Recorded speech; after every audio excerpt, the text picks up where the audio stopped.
Welcome to Conversations with Dr. Skip Mason, pastor, preacher, historian, author, teacher, librarian, archivist, world traveler, collector, family historian, avid reader, and creator of the popular Vanishing Black Atlanta Facebook page. But a lot of folks who love history. Most importantly, he's our dad, who loves his family and who taught us the importance of our history and having important conversations. Join him now for this episode of Conversations with Dr. Skip.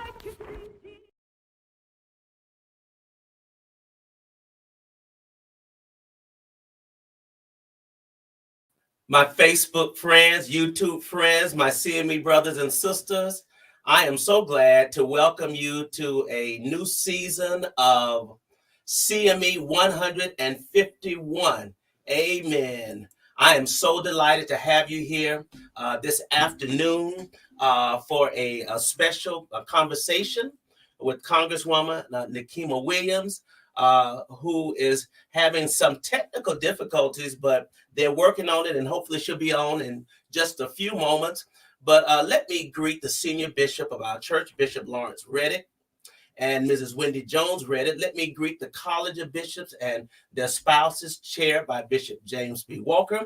And let me greet my bishop, Bishop Thomas L. Brown, and Dr. Louise Baker Brown. I trust and pray that you have had a tremendous holiday, Christmas and New Year's and Kwanzaa, and that you are settled into 2022, and that you're staying safe and covering up and getting tested, getting vaccinated, getting the booster, doing all of those great things that we need to do in order to take care of ourselves. We are in 2022, and this is the year that we are headed to Cincinnati for our general conference. And I know you all are excited about that. There's so many things that are going to be happening there. And we are looking forward to a historical exhibit. We're looking forward perhaps to electing new bishops and other activities and actions that shall come. So I'm excited about it. Let me thank Dr. Teresa Duhart for all that she continues to do. Now, I want to begin with a few announcements as we begin this new year. And starting tomorrow, the Phillips School of Theology will host its Pastors Conference. This is the 78th Founders Celebration, and I'm excited. I'm looking forward to all of the wonderful things that will take place, and I'm just excited about the Pastors Conference, and I know that you all are.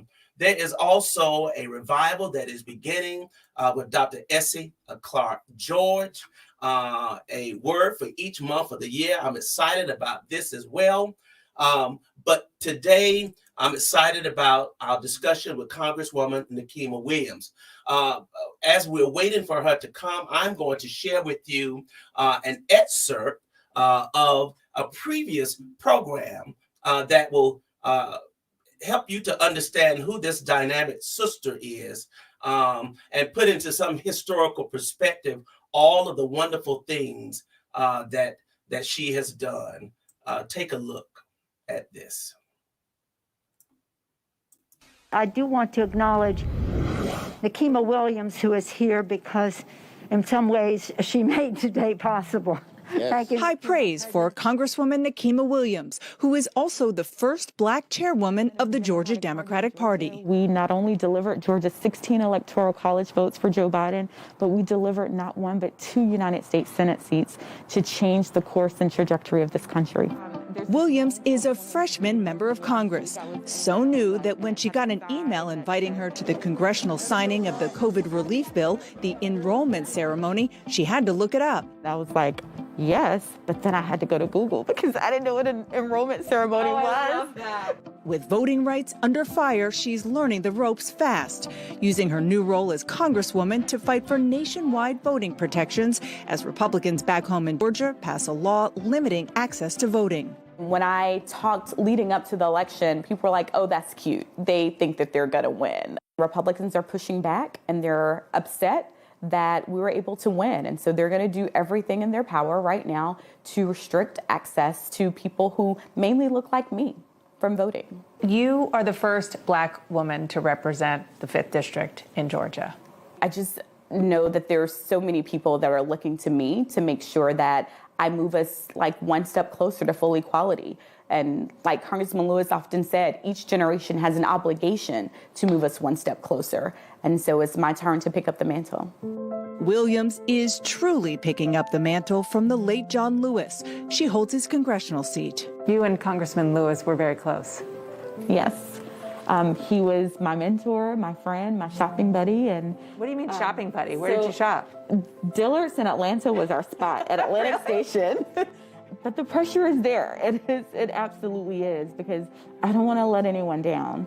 And I know that there are a lot of people counting on me. Like Lewis, Williams grew up in rural Alabama. I never imagined, just from my upbringings, that I would be here in the United States Congress. I literally grew up in a home with no indoor plumbing and no running water. Once a month, we drove to Opelika and we got food stamps and we got the government assistance. And so when I hear people here in the United States Congress talk about cutting those programs or those programs not being needed, I think about how much of an impact it had on me and us just being able to make it.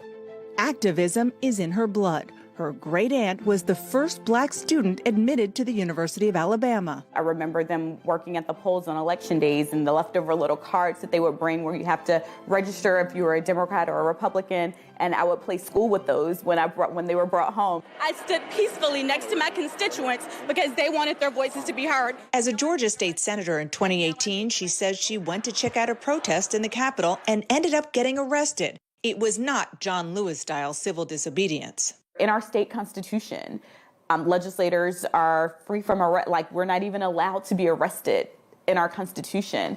And that day, they took me to jail in zip ties and booked me in the county jail. I was told that I needed to remove my clothes so that they could strip search me. Would that ever have happened if you were a white man? So not only would it never have happened, but it didn't happen because there were colleagues of mine standing there with me in the rotunda. This is still a town full of white men. What's it like? I think that January 6th put it in perspective for me. To see that Confederate flag going through the rotunda of the Capitol was like someone was trying to send a reminder that no matter how far we get in this country, that trying to put us in our place. And what do you do with that reminder? I push forward, and I mean, it makes me want to do more. Georgia is a state moving forward. In 2016, Williams held her baby boy as she announced Georgia's delegates at the Democratic Convention. Her son Carter is now 5 and, like working moms everywhere, stays involved a lot by FaceTime. Oh, not your mask, baby, your math at school. Oh, I did great on it. You did great on it? I rocked it. The area of Atlanta Williams represents is drenched in history, including the Ebenezer Church where Martin Luther King preached. While all seats have the same weighted vote here in the United States Congress, this is a very special seat in a very special district, and I don't take it lightly.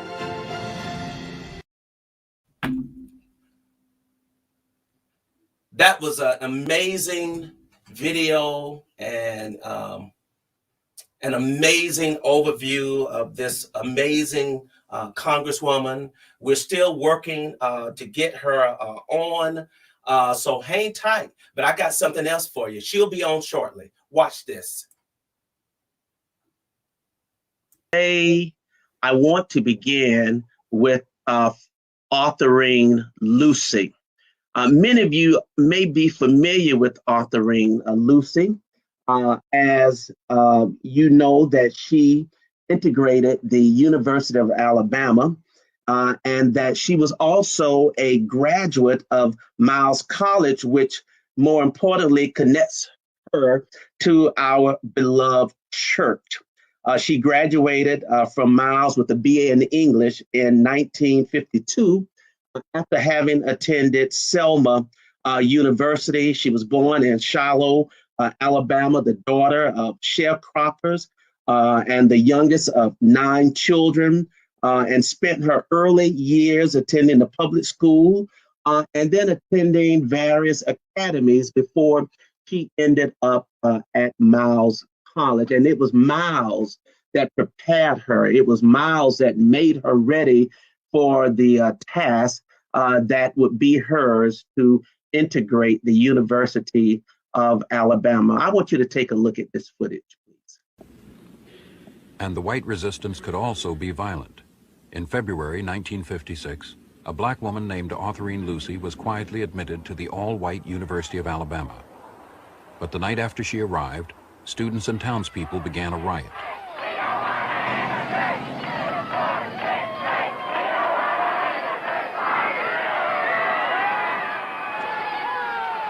The university suspended Lucy temporarily, it said, for her own protection. And Arthurine Lucy sued, claiming that mob rule was being allowed to overturn the law. What brought about these actions, I feel, is that lawless elements outside the campus set themselves over and above the law. Their actions brought great discredit to our nation. The charge has been made, and made by some fairly moderate people, gradualists, you might call them, that the NAACP, the General Counsel you are, is moving too far, too fast. That following the decision of the Supreme Court, you would have been well advised to let things move along gradually for a while, that you can't overthrow the prejudices of 300 years overnight. You can't, or maybe you can't, override prejudice overnight. But the Emancipation Proclamation was issued in 1863. 90-odd years ago. I believe in gradualism. I also believe that 90-odd years is pretty gradual. Arthurine Lucy won her case, but the Board of Trustees expelled her anyway for saying the university had used the riots to keep her out.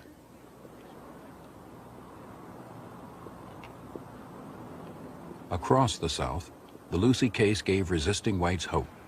If they were willing to use violence to fight the law, it seemed they could keep black children in black schools.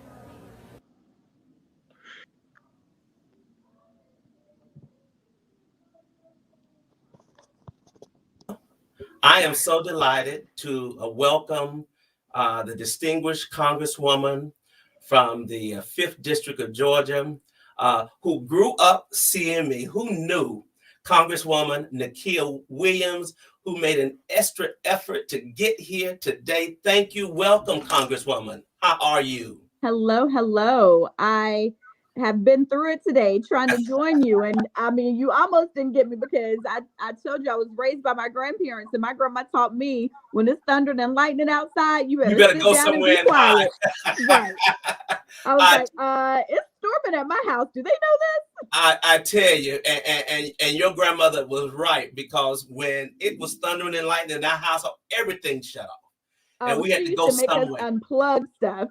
Unplug stuff, and we had to be still. Well, listen, I am so delighted that you would take a few moments on your Sunday evening. I know that's family time for you, but we were at a dedication of the John Lewis statue in the Rodney Cook Park, and I saw you, hugged you, embraced you, and then you said, you know, I grew up in the CME Church.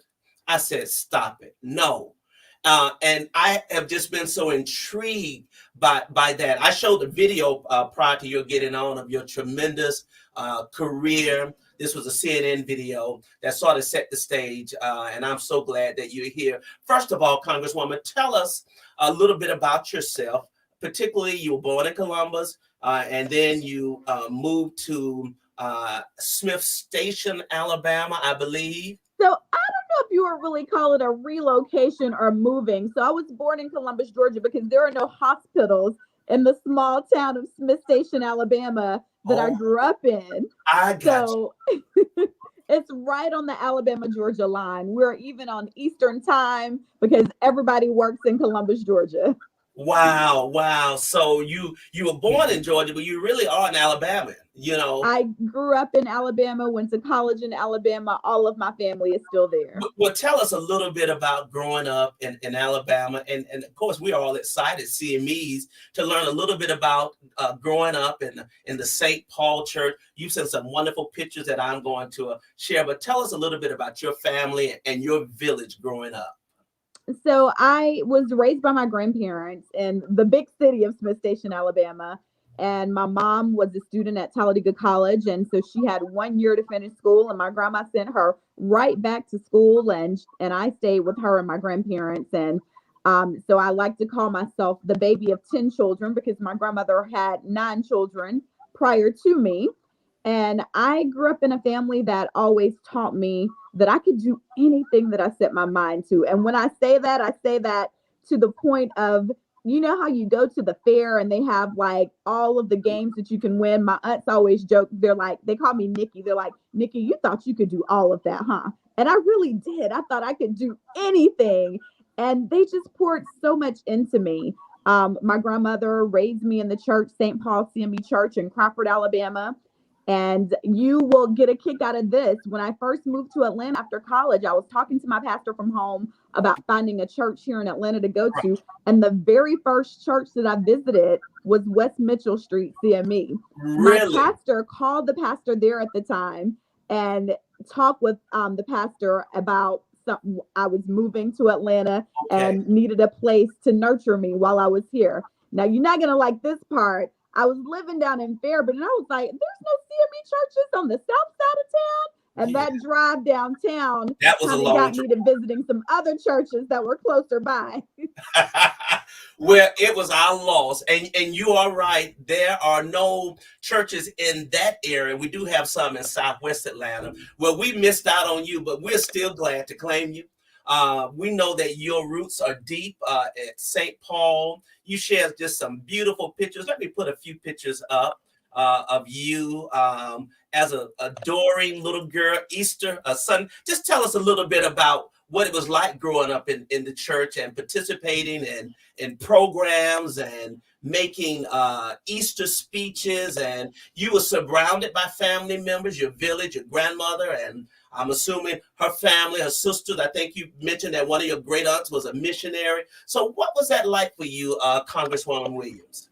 So when I looked around that church, the church was family and that church is home. My grandmother, who passed away when I was in high school, is buried there. And my mom, who I lost in 2011, is also buried at St. Paul. So like so much of me is still right there. And growing up in St. Paul, I like to think that those Easter speeches that we weren't allowed to read them. My grandma was like, if you're going to get up there in front of the church, you're going to memorize this and know it. And so learning my Easter speeches prepared me for what I do today, every day, speaking in front of groups and crowds. And I mean, the affirmation of faith, knowing things by heart and making sure that I was not going to embarrass my family. I take that with me now because I know what was put into me and poured into me at St. Paul for my family. And so I carry that with me every day of my life. That is absolutely amazing. And you share some photos. I think you took your son back to St. Paul. I did. My very first Mother's Day in 2016.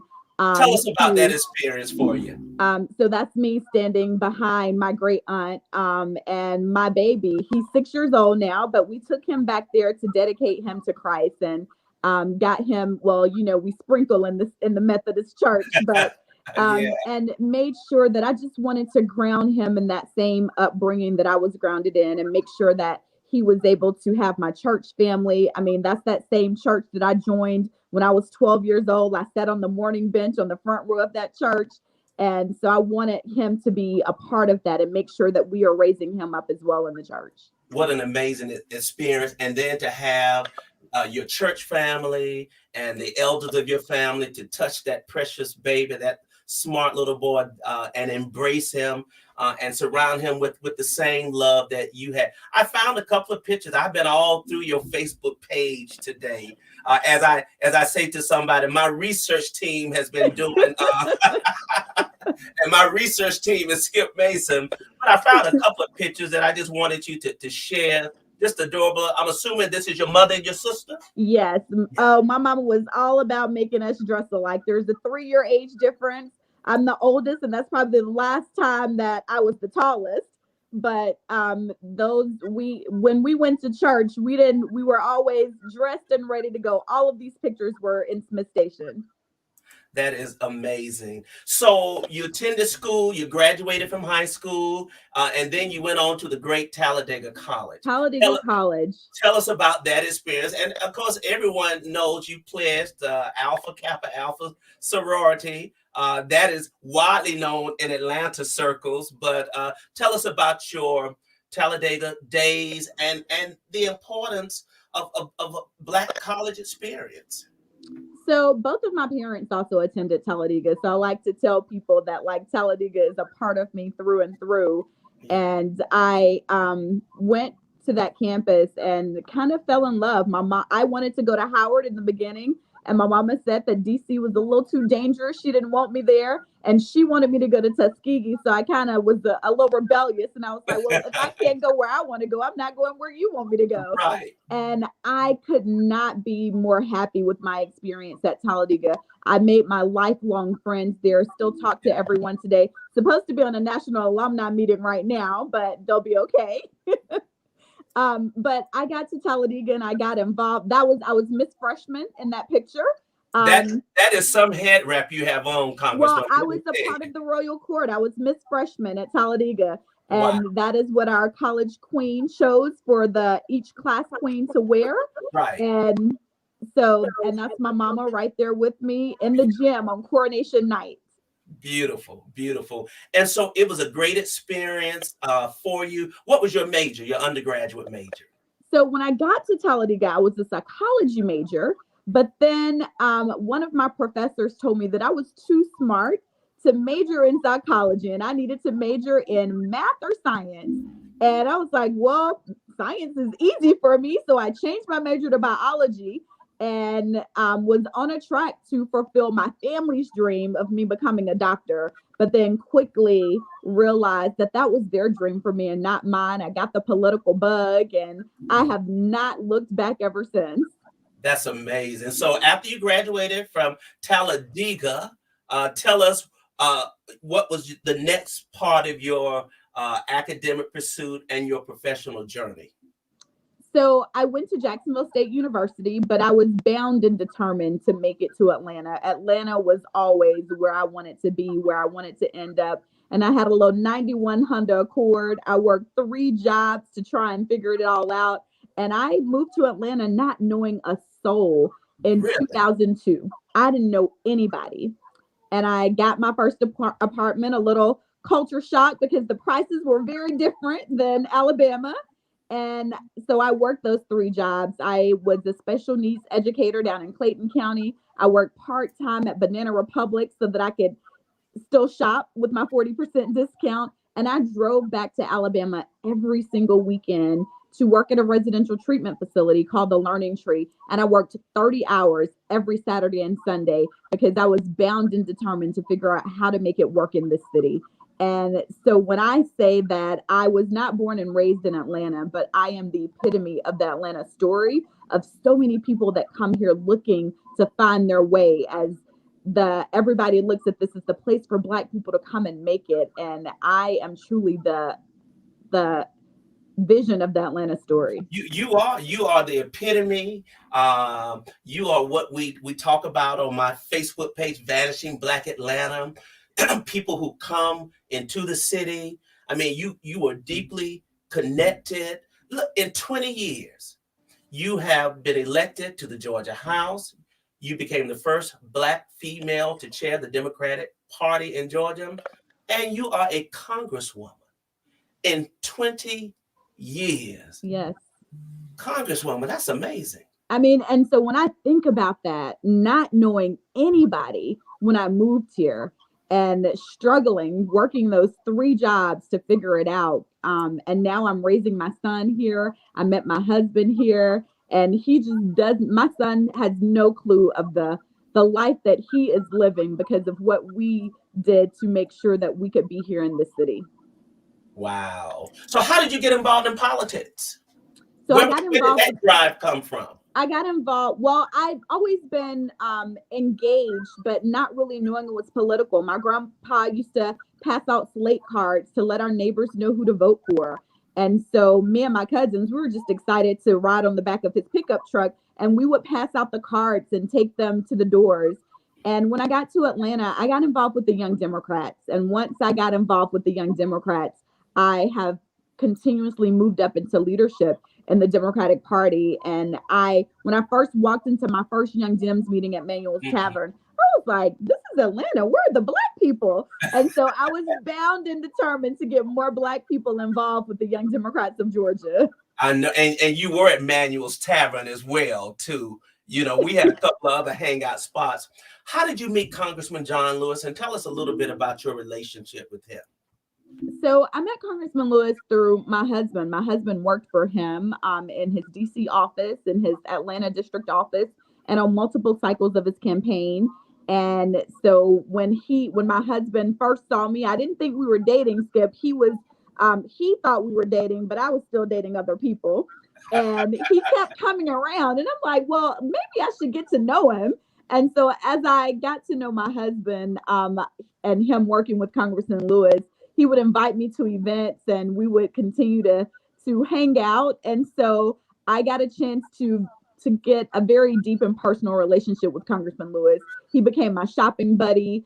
I thought about him on New Year's Day because Dillard's, right? That was your store, Dillard's. Yes, that was our store. And we would go there and go shopping. And on New Year's Day, Dillard's always had an additional clearance sale. And Congressman Lewis would always ask me if I was going and what was the clearance looking like. And that's where we would go. But I really got to know him, and he really supported me and made sure that he gave me opportunities that I never imagined for a little girl who grew up in rural Alabama in a home with no indoor plumbing and no running water, that I would be shopping buddies with a civil rights icon.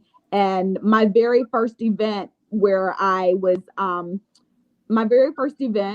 the state Senate, I was hosting a fundraiser, and Congressman Lewis showed up. He endorsed me right away and encouraged other people to donate to my campaign. And I have a little video of him talking about me being like one of the future leaders in the state. And then when I got sworn into the state Senate, I didn't even invite him because I thought that it wasn't a big ceremony, and it was just a brief swearing in, and he was in DC. But he found out when it was, and he flew from DC, came straight to the state capitol. I saw him sitting on the front row, and he went straight back to the airport to DC for votes because he wanted to be there for me. And so that's one of the things that I will always hold dear, that he was always there for his people. And that's why I try to always show up, because people remember when you're there for them. That's an amazing story, amazing relationship, and I'm not surprised that he showed up. And so when was this, the seed planted?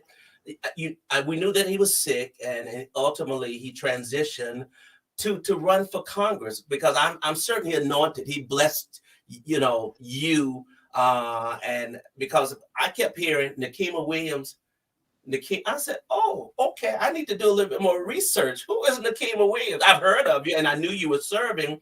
But when I heard that you were Congressman Lewis's choice, I said, wow, she must be somebody special. And so you became, you ran for Congress. You were elected. There was that strange period where they had to get somebody in to serve that very short term, and then you were sworn in Congress. And so what has it been like? I know it's been a roller coaster, and as you're talking, I'm just going to share some of the magnificent pictures of some of the experiences that you've had since you've been in Congress. But tell us what it has been like for you to be in Congress in such a time as this, and to represent the constituents of the 5th District.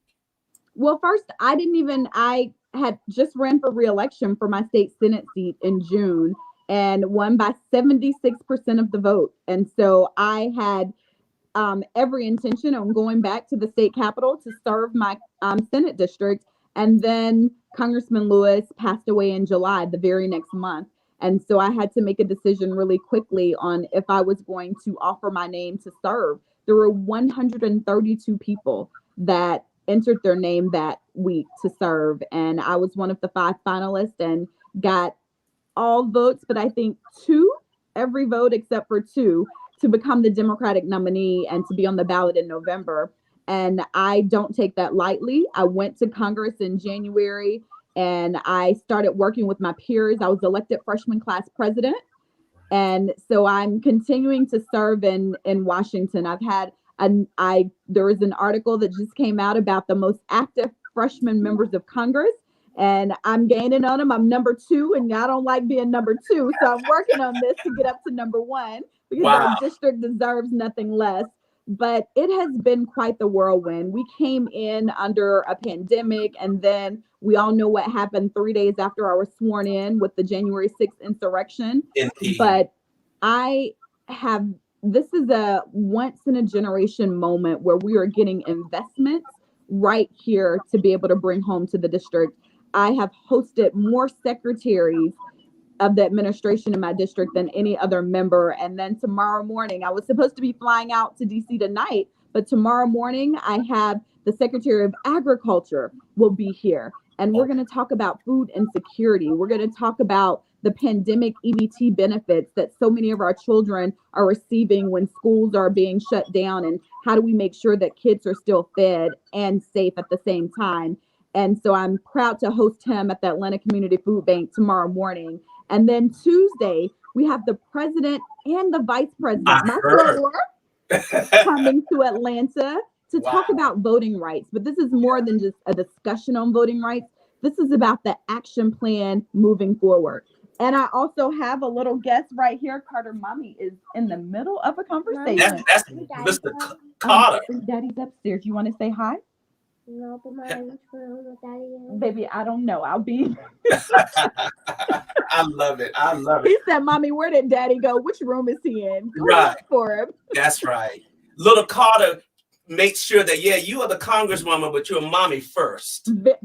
And I hold that to heart. I know you do. If something comes up and I need to be there for Carter, everybody needs to understand that he will always be my number 1 priority. Yeah. Yes, indeed. So the president and vice president are coming, and certainly you'll be a part of the welcoming committee. Hopefully the weather will be better. And just a couple more questions, and then we're going to conclude. But as we are in 2022 and this voting rights, and you alluded to that, is there a chance that we're going to be able to pass? I mean, what's your vision? What's your view of it right now? So I'm the forever optimist, and I see a clear path forward. And when people often look at me like I'm crazy when I talk about what's going to happen very definitively. But I tell people these are the same doubters that told me we wouldn't get Reverend Raphael Warnock elected to the United States Senate as the first Black man ever representing Georgia. They're the same people who said, well, you might win 1, but you won't win 2, and you won't be sitting John Ossoff. And look what we're doing now. We're celebrating 1 year of them being elected. That's right. So I see a path forward. The president and vice president in the same city on the same day would not be here in Georgia if we did not have a path forward to get this done. And they understand that Georgia is who gave us the majority in the U.S. Senate. Georgians gave them our 16 electoral college votes. That's to right. Put them over the top. And so Georgia, also the cradle of the civil rights movement, is the perfect place for them to be on Tuesday to talk about the path forward and how we get this done. Well, I tell you, we could not be more prouder of you. You share a rich legacy. We have another CME in Congress, Congresswoman Johanna Hayes. I did not know Johanna was CME. That's my buddy. Yes, she is. She is CME, and so we have 2. We claim you, even though you go somewhere else in Fairburn, Georgia. We understand that, and I know if Elder Woodford is listening, by Tuesday or Wednesday he will have set up a charge out in Fairburn, just to accommodate you. But we are so proud of. I am so proud of, and you are accessible. You respond promptly. You have an excellent team of folks working with you. God answered our prayers today because it was looking mighty bleak for a moment in terms of your coming on because of some technical difficulties. But we are certainly proud of you. We pray God's blessings on you as you continue to do the work. I know that your mother, your grandmother, I know all of the folks at St. Paul and Crawfordville are just ecstatic and happy when they see you on TV, when they see you on CNN, representing them, representing your family and all. And so we are, and I just wanted to spend a few moments with you. The last thing I want to mention to you, because prior to your coming on, I showed a little clip of Arthurine Lucy, who is a graduate of Miles College, one of our CME schools, a phenomenal woman like yourself, who happens to be a relative of my great aunt. Your great aunt? Isn't that something?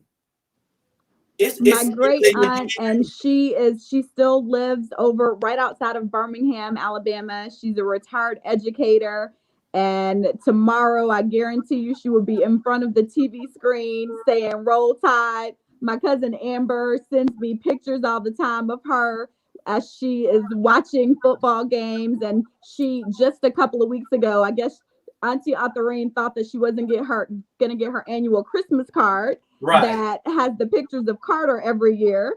And so Amber was like, Grandmere said she needs a new card this year. I said, tell her that I'm just a bit delayed, but it's on the way. So I love it. I love it. Well, she is an icon. We cherish her. All of you amazing women. Many of us watch with horror and pain the story of Emmett Till and Mamie Till this past Thursday on ABC in the documentary. And so we just salute you, trailblazers. And truly you are. In the video that I showed, Nancy Pelosi, Speaker of the House, she opens up with saying, well, we owe this moment to you, Congresswoman.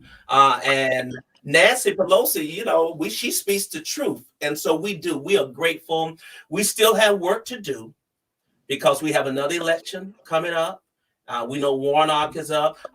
We know you have a good friendship with Stacey Abrams, who is running for governor. So would you, in your closing remarks, just encourage the folks, the people, to be engaged, involved, civic and politically active, and to do what we need to do in order to make sure that we can stay solvent in Congress?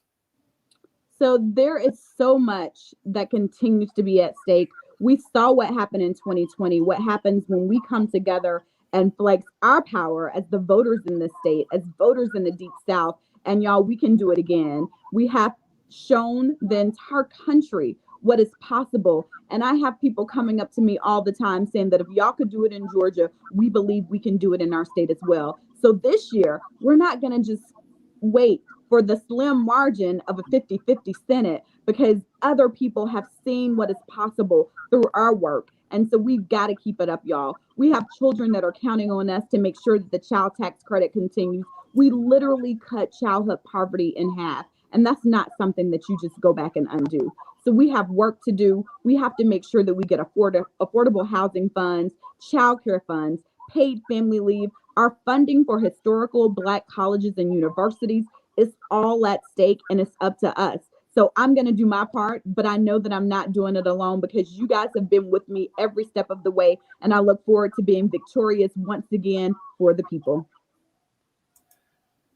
My CME brothers and sisters, we have spent some time with Congresswoman Nikema Williams, a staunch, forever lifetime member of St. Paul CME in Crawford, Georgia. And our afternoon has been for the better. God bless you, Congresswoman. Thank you, and travel mercies, and stay safe in your journey, and blessings to you and your beautiful family. And we look forward to seeing you again, okay? And please keep the prayers coming. I need them. We got them. We got them. And also, the bishop, the presiding bishop of the 5th Episcopal District, where your church is the first Black female bishop. Have you met Bishop Jefferson Snorton yet? Have you? I have not. Oh, and she's your soror as well. So we got to make sure that you get a But chance. I was home for a funeral, one of my aunts, and my childhood pastor, who is no longer at St. Paul but came back for the services, pulled me to the side and he told me that I was going to be getting a phone call, and he said, just you'll know what it's about when you get the phone call. And so Pastor James Q. Smith is my childhood pastor. Don't know if he'll be seeing this, but Pastor Smith nurtured me and continues to look out for me. He's the one who sent me to West Mitchell Street when I moved to Atlanta. Bless him, bless him. And I look forward to inviting you back when it's safe to go outside and we can breathe on each other, and having you come to West Mitchell Street and speak and share. God bless you, my sister. Thank you, and be safe in your journey. Thank you. Thank you. That was wonderful. Oh, how have we been blessed today to have our Congresswoman and a CME through and through to share with us today. I appreciate you joining me today on the first show of our new season, and I'm excited. We got a lot planned for CME 151. We have many of the persons who are offering themselves as candidates for bishop and general officers. We got some new authors and special guests and some surprises. So I appreciate your joining me today.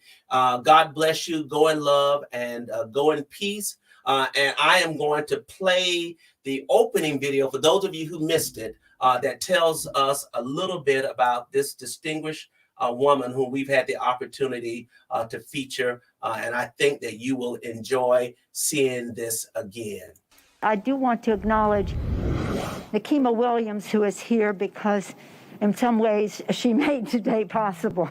Yes. Thank you. High praise for Congresswoman Nikema Williams, who is also the first Black chairwoman of the Georgia Democratic Party. We not only delivered Georgia's 16 electoral college votes for Joe Biden, but we delivered not one but 2 United States Senate seats to change the course and trajectory of this country. Williams is a freshman member of Congress, so new that when she got an email inviting her to the congressional signing of the COVID relief bill, the enrollment ceremony, she had to look it up. I was like, yes, but then I had to go to Google because I didn't know what an enrollment ceremony was. I love that. With voting rights under fire, she's learning the ropes fast, using her new role as Congresswoman to fight for nationwide voting protections as Republicans back home in Georgia pass a law limiting access to voting. When I talked leading up to the election, people were like, oh, that's cute. They think that they're going to win. Republicans are pushing back and they're upset that we were able to win. And so they're going to do everything in their power right now to restrict access to people who mainly look like me from voting. You are the first Black woman to represent the 5th District in Georgia. I just know that there's so many people that are looking to me to make sure that I move us like one step closer to full equality. And like Congressman Lewis often said, each generation has an obligation to move us one step closer. And so it's my turn to pick up the mantle. Williams is truly picking up the mantle from the late John Lewis. She holds his congressional seat. You and Congressman Lewis were very close. Yes. He was my mentor, my friend, my shopping buddy. And what do you mean shopping buddy? Where did you shop? Dillard's in Atlanta was our spot at Atlantic Station. But the pressure is there. It absolutely is, because I don't want to let anyone down. And I know that there are a lot of people counting on me. Like Lewis, Williams grew up in rural Alabama. I never imagined, just from my upbringings, that I would be here in the United States Congress. I literally grew up in a home with no indoor plumbing and no running water. Once a month, we drove to Opelika and we got food stamps and we got the government assistance. And so when I hear people here in the United States Congress talk about cutting those programs or those programs not being needed, I think about how much of an impact it had on me and us just being able to make it. Activism is in her blood. Her great aunt was the first Black student admitted to the University of Alabama. I remember them working at the polls on election days and the leftover little cards that they would bring where you have to register if you were a Democrat or a Republican. And I would play school with those when they were brought home. I stood peacefully next to my constituents because they wanted their voices to be heard. As a Georgia state senator in 2018, she says she went to check out a protest in the Capitol and ended up getting arrested. It was not John Lewis-style civil disobedience. In our state constitution, legislators are free from arrest. Like, we're not even allowed to be arrested in our Constitution. And that day, they took me to jail in zip ties and booked me in the county jail. I was told that I needed to remove my clothes so that they could strip search me. Would that ever have happened if you were a white man? So not only would it never have happened, but it didn't happen because there were colleagues of mine standing there with me in the rotunda.